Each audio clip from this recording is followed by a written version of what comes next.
Mike couldn't imagine that this day could get any worse. It was bad enough that he was handed an envelope and told the bad news, but now he'll have to go home and tell his wife, Michelle.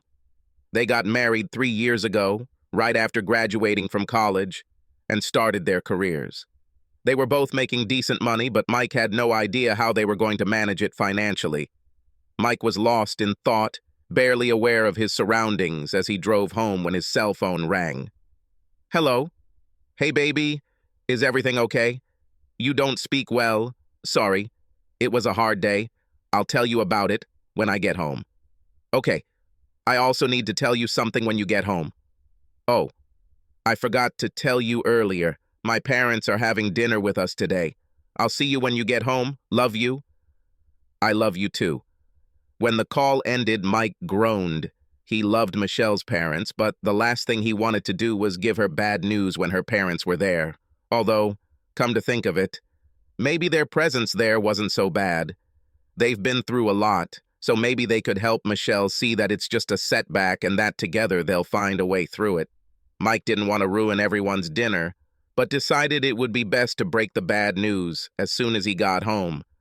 That way, they would have plenty of time to talk about it and try to come up with a plan on how to move forward. Mike walked through the door of their small apartment, envelope in hand, to find Michelle and her parents, Tom and Mary Beth, sitting on the couch, waiting for him. Michelle had the biggest smile on her face as she sat holding her mother's hand, and it hurt him knowing that he would be the reason her smile turned into tears.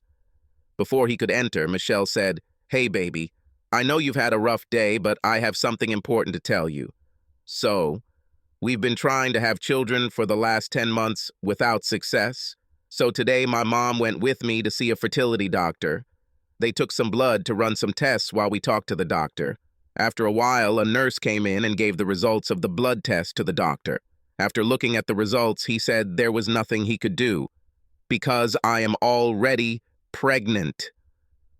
Mike looked at Michelle silently for a minute, digesting what she had just told him. As he took in her words, tears streamed down his face. Michelle, thinking that Mike was stunned by the news, jumped up to hug Mike, but recoiled in horror when he shouted, "Do not touch me!" Tom and Mary Beth stared at Mike in disbelief. They had never seen him like this before. "Mike, what happened?" "I don't understand. We talked about this. Is this what you wanted?" "What did I want? This is definitely not what I wanted. What I wanted was to have children with the woman I loved more than anyone in the world, raise them, and then grow old together, surrounded by family and friends. This is what I wanted." Michelle was on the verge of tears. "What are you talking about? We will have a child. We will grow old together." "No, you will have a child, not us." Mike spat out the venom. "Did you forget that I had a doctor's appointment today? I also went to see a fertility doctor to see what advice he could give me to help you get pregnant. But instead," he gasped, lifting the envelope in his hand above his head before throwing it on the coffee table, "that's what I got. A stupid fucking piece of paper that robbed me of all my hopes and dreams." When no one else spoke, Tom asked, "What's in the envelope, Mike?" Looking into Tom's eyes, Mike replied, "The results of today's tests." Turning his hateful eyes towards Michelle, he said through clenched teeth, "I'm barren. Subscribe to our channel so that your second chaff doesn't cheat on you, and go ahead and listen to the next story, because this story is nothing compared to the next one.